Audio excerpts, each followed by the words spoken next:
Liz, CEO and founder of Worth It, and today I'm going to be doing a video on how a starter guide for launching your own peer-to-peer wellbeing intervention in your secondary school. So I've been running peer-led interventions to improve student wellbeing and resilience for, I'm going to say, around 10 years in different guises, and also creating resources and toolkits for schools and practitioners to learn how to develop their own wellbeing interventions and programs that help students develop peer-to-peer wellbeing. So I specialise in a coaching approach and helping young people learn how to coach one another to share strategies for wellbeing and improve positive relationships. So positive relationships are the foundation of any approach to early prevention for mental health in young people. A lot of young people's ability to form healthy relationships and have positive relationships are a contributory factor to the fact that they are struggling with poor mental health. So what we're doing is enabling young people to learn very basic coaching light skills to provide peer-to-peer interventions. Some schools call these peer mentoring, and I call it Wellbeing Ambassadors. And the reason why I call it Wellbeing Ambassadors is because they're not strictly mentoring in a lot of the cases. And also mentoring can be quite logistically challenging to organise in a secondary school.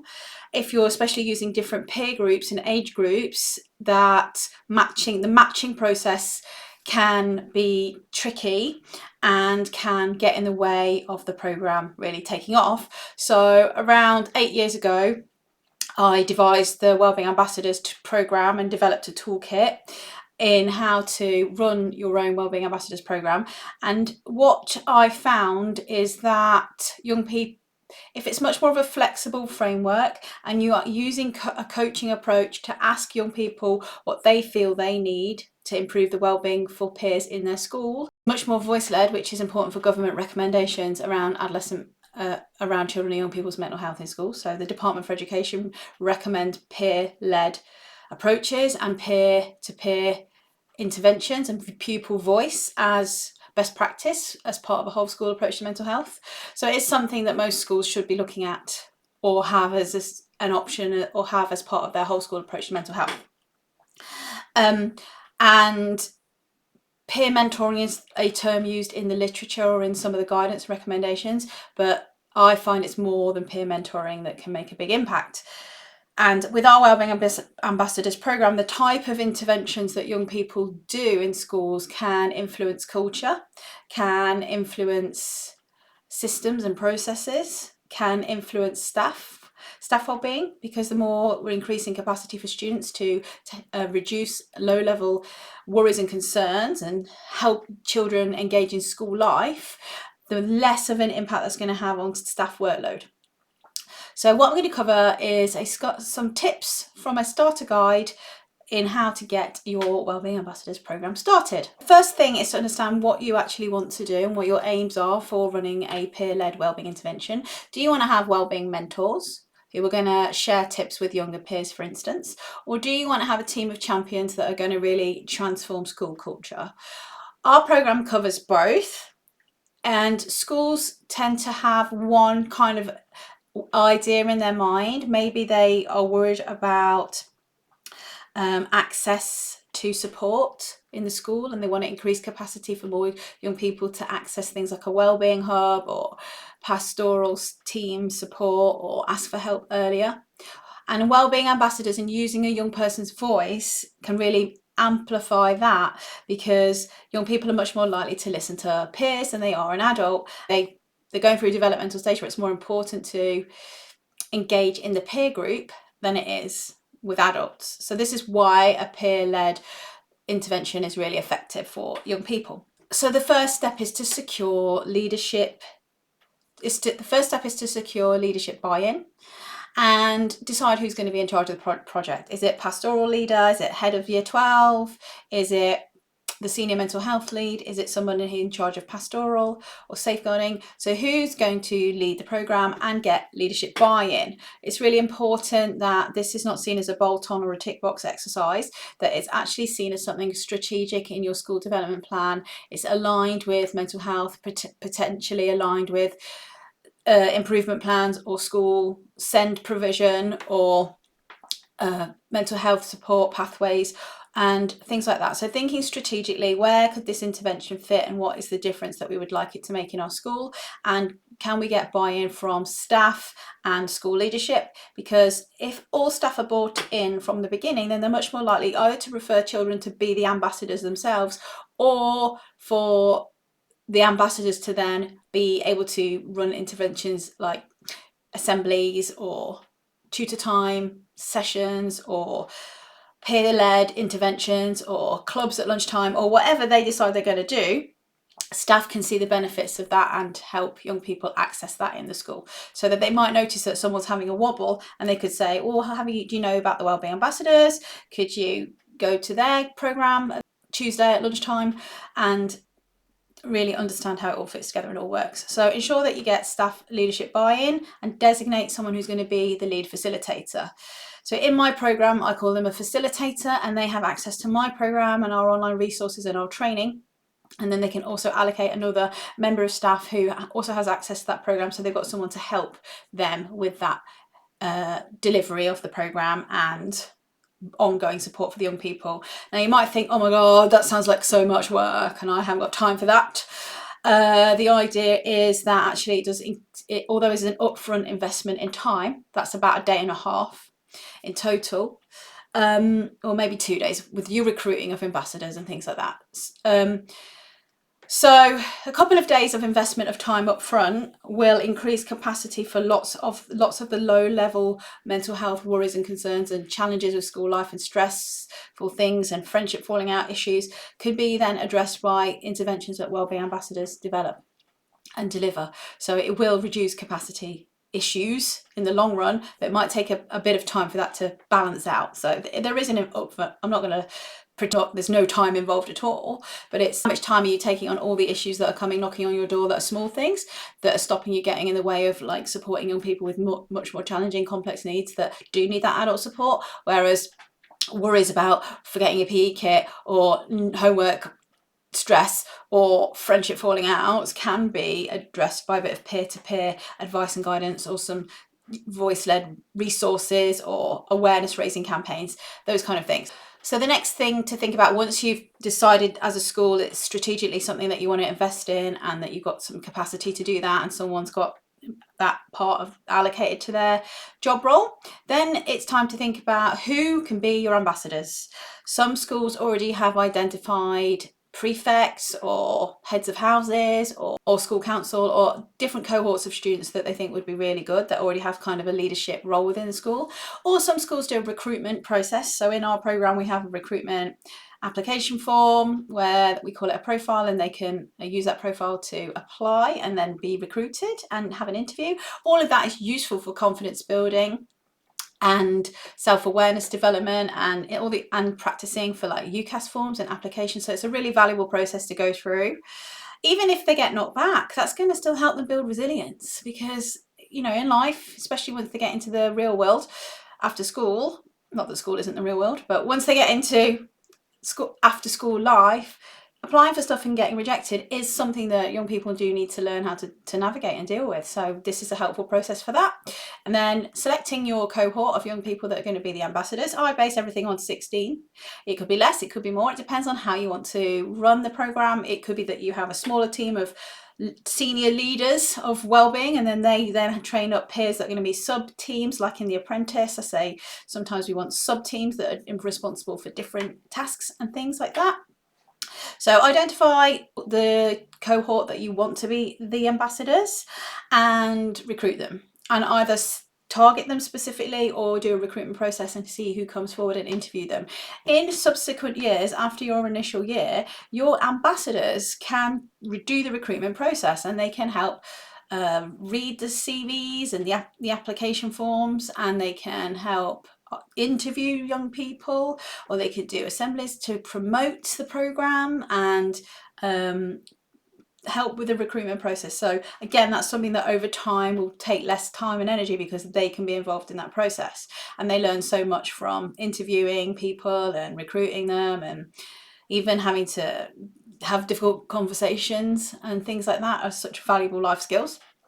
Then make sure that the ambassadors have the right kind of skills in the team. So not all the young people involved have to have the same skills, but amongst the team you want to be able to have children that are good listeners, supportive, have good boundaries, are confident enough to ask for help if they feel that it's beyond their remit. Kindness, empathy, compassion, responsible, reliable. Those kind of traits are the traits that you want in your team. Also things like being creative, being motivating, having loads of ideas about how to market the programme, or creative things, like lots of young people end up making marketing campaigns and posters and videos and all of those things. So it could be young people that are also interested in that kind of stuff. Sometimes it's students who are on psychology A-level or health and social care that want to be involved because it's relevant, or they want to go into teaching, so it's relevant to their career options for the future, and they maybe want to have this as something that they put on their UCAS form for university. Children who've experienced personal issues around mental health in their families, or they are a young carer, things like that can also make young people very aware and responsible of the need to have good mental health and well-being. But what we want to be careful about is that the young people are not trying to heal themselves by supporting others, and they're not taking on too much responsibility and using it as a self-help thing. So it's the young people that are quite resilient, confident, motivated, good, empathetic and caring, make really good wellbeing ambassadors. So use your discretion, use your discernment to identify who's going to be great in that initial cohort, and then as cohorts go on, they can help you identify who's going to be the next good cohort for wellbeing ambassadors. Then we want to provide training for the wellbeing ambassadors. I think some schools that have come to me and asked for our support with training have tried to do it themselves by watching videos like this one, reading stuff off my website or other websites around how to do it, or found free things on the internet, which there are, I'm not going to say they're not, but it's like you don't know what you don't know, and having a structured framework and a set program to follow is really going to save you a lot of time and energy, and it's going to give you the confidence to know this stuff has been selected for a reason, it's been put together in this order for a reason. It's all evidence-based. You can feel confident that what you're delivering is going to meet the needs of the students in the school, rather than kind of putting something together that you think might work. So having a comprehensive training session for the students. My one is 5 hours. It's a school day, and then we work through a workbook of materials and activities that are aligned with positive psychology tools and frameworks and coaching psychology techniques that the young people practice and have a go at and work through to gain skills and awareness of how to be a wellbeing ambassador, how to be a good communicator, listening skills, and also self-help strategies for wellbeing that they can then share with their peers around. Mostly they're around positive relationships and how to build positive connections, and using coping strategies to deal with stress. So we don't cover what is anxiety or what is depression or any of that stuff, because I don't personally feel it's necessary or ethical for young people to know what anxiety is so they can diagnose it in their peer. That is not their job. Their job is to be a friendly, kind, welcoming person or face that can share some strategies and tips and advice and signpost and notice, and be that sort of in between the young people that are struggling and the adults in the school that provide more interventions and more support. So they're really that bridge to support for those that need more, or they can just relieve and alleviate some of the small things. A lot of the wellbeing ambassadors support around transition, usually like year 7 transition. That's so difficult, especially if they're coming from lots of different feeder primary schools, going into a big secondary school. That can be a big shock and a big adjustment. So having those friendly older students around to help, to notice, to put on drop-in sessions to help children feel that they belong and settle in is really a lot of what ambassadors tend to be doing in schools. Or exam stress support and helping year 10 and 11 navigate the challenges of the GCSE years is also another way that quite often ambassadors will support peers in. The kind of things that they cover on the training are understanding what wellbeing is and how the strategies that they're using are improving their wellbeing and how to do that more explicitly. Active listening and good communication, and why these are really essential to have healthy, positive relationships with other children and peers, and whether they're just in their own friendship groups and their own relationships, or to help support other young people. How to be supportive and responsible and empowering, and different tips and techniques and ideas for that. How to be a role model, recognizing boundaries and responsibilities and safeguarding, so that they know that they're not mini counselors going around school trying to cure all the issues or identify who's depressed. They are actually thinking, I noticed that young person's struggling. I'm going to see if they want to come to our lunchtime drop in where they can play games and just feel safe and start to build trust and feel comfortable here. That's the kind of thing wellbeing ambassadors should do. And that might not seem, or you might not think that that's a mental health intervention, but young people, all the research and all the latest guidance is telling us that children need to feel that they belong and feel connected to school. We know that connection to school is a protective factor against the onset of mental illness. So if you're using young people to run initiatives that help other children feel that they belong and they're connected to school, then you are protecting their mental health, and it is a mental health intervention. I think some people think it has to be so much more than what that is, or that isn't enough of a big thing, but that's a massive thing, and it's a massive protective factor, and it has a cumulative effect. So all these tiny things, a smiling face, a recognizable person that they could approach if they felt that they needed to, a club at lunchtime where they're playing games and having fun and maybe sharing some tips, or an assembly or a poster. Those tiny things add up to build a culture of wellbeing that is voice-led. So that is massive. And basically the young people are coached through the programme to identify what they want their wellbeing strategies and interventions to be, and then they come up with an action plan at the end of the day where they take that forward and put it into action. It's then up to the school facilitator who's in charge of the programme to think about, how am I going to help these students carry on with this going forward, and meet with them regularly to keep on track with their action plan. So it depends on what comes out of their action plan as to how often that needs to be and what that needs to look like. It could be that you have a core group that are in charge of strategy, and then different people are doing different tasks. So you have a subgroup in charge of marketing and a subgroup in charge of activities and things like that, and it evolves over time. And really, I recommend meeting minimum once a half term, but every week or every couple of weeks, to see how the ambassadors are doing. The more the ambassadors focus on peer-to-peer mentoring type interventions, the more supervision they'll need, and the more time consuming that is to organise and set that up. The more the ambassadors are more like almost strategic leaders in the school, thinking about a wellbeing culture, the more that could be projects like a World Mental Health Awareness Day, they're doing something for that, or Children's Mental Health Week, or specific wellbeing weeks within the year where the ambassadors are running assemblies or creating content or sharing tips and strategies, and they're using their voice to promote self-care within the school, for example. And then once you've trained up your ambassadors, then you want to think about how you're going to launch the programme, and you've got to announce it in a team meeting, are you going to announce it in assemblies, how are you going to make sure the ambassadors are visible? Usually that involves, they like badges, they like a lanyard, they like hoodies, they might not want posters of themselves around the school, but that is something that tends to come out as something that they need to be doing, or a PowerPoint presentation, or a video where they introduce themselves and people are aware of who they are and that they're that friendly and what they do.